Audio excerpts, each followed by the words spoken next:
Hello, hello, hello, hello. Good morning, good morning, good morning. Kumusta? May adlaw ka na itong tanan, mga kaigsunan, mga kasampiat. Here we go again, Duterte loyalist. Buhay Amerika, magaingod na. Kung adunay, nahidog mo ito makakapit ka, luya. Ang mga pulong may magadasig, guys, pagtindog.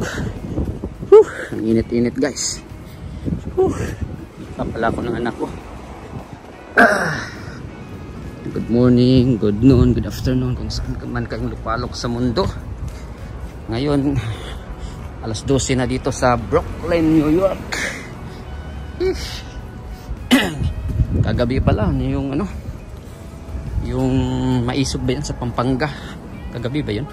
Basta nanood ako ng doon live sa daming nagla-live ng mga sikat ng mga YouTuber dyan sa atin sa Pilipinas. Sa ibang bansa din naka coverage din. Ang ganda ng binitawang salita ni Basti. So mga kasampiak, ano ba yung masasabi nyo sa pahayag ni Basti, ni Mayor Basti? Binanatan niya si Senator Bungo.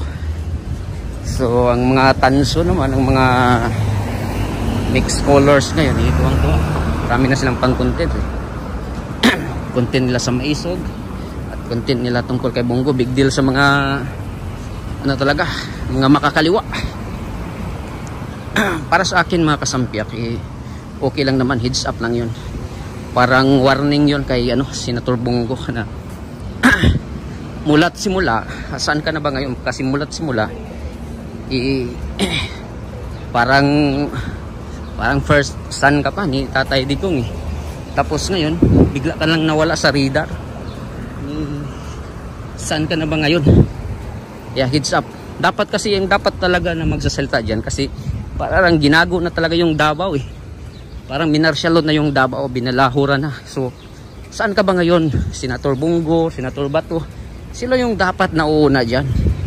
Kasi mulat simula sila talaga yung mga taga Davao Tapos ngayon parang wala, tahimik na lang. At hindi lang sila, marami pa. Pero sa ngayon, pinakauna talagang dyan, sila talaga ni Senator Go, sila Senator Bato.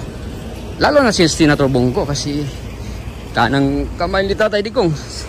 Parang first son pa ni Tatay Digong So para sa akin, maganda yung ginagawa ni Basti. At isa pa, yung mga ginagawa ni Basti, yung parang laging fresh, laging may bago pasabog. Ganyan talaga. Dati akala ko yung talaga, yung may pagka Tatay Digong talaga dati. Akala ko sino ba yung isa? Si Pulong. Pero ngayon nakita ko si Basti talaga. Grabe talaga si Basti Siya talaga yung iba, kakaiba talaga siya. Yung Tatay Digong talaga yung magsalita, yung hindi siya boring magsalita. Magaling talaga siya. So sana mga kasampiak, kung ano man yung mga DDS man kayo or Sara or Bungo, ganoon, kung saan man kayo ngayon, kung saan man kayo, basta tayo wag mo nang mag-aaway, wag mo nang basta tayo intact pa rin tayo So suportahan pa rin natin si Bungo, pero warning shots ito sa kanya parang heads up sa kanya, called out sa kanya kung baga saan ka na ngayon. Kasi tingnan mo yung Davao, ini-easy-easy na ng mga tambaluslos, mga kalaban natin nagsama-sama na lahat ng colors. Kaya sinabi ko, mixed colors, yellow, puti, pula, ka man, dilawan, nandun na lahat. So pero hindi tayo natatakot dyan kasi sa simula pa lang, pagtakbo ni Tatay Digong, siya lang yung nag-iisa, wala siyang dyan kakampi. Pero pinatunayan niya kung ano siya, Kaya yung masa sa kanya talaga So ngayon kung ano ang tama, yun yung saan tayo, kung saan, basta tayo Duterte tayo, kung saan yung galaw ni Tatay Digong, doon tayo. So titingnan natin at saka pala magpapasalamat tayo sa Maisog Pampanga Siskot.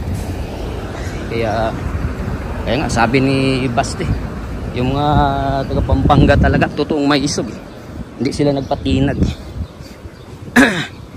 kasi doon sa amin sa Dumaguete hinaharangan ng mga dump truck, hinaharangan ng mga traktura. Mga kasumpyak, yun lang at maraming salamat sa lahat.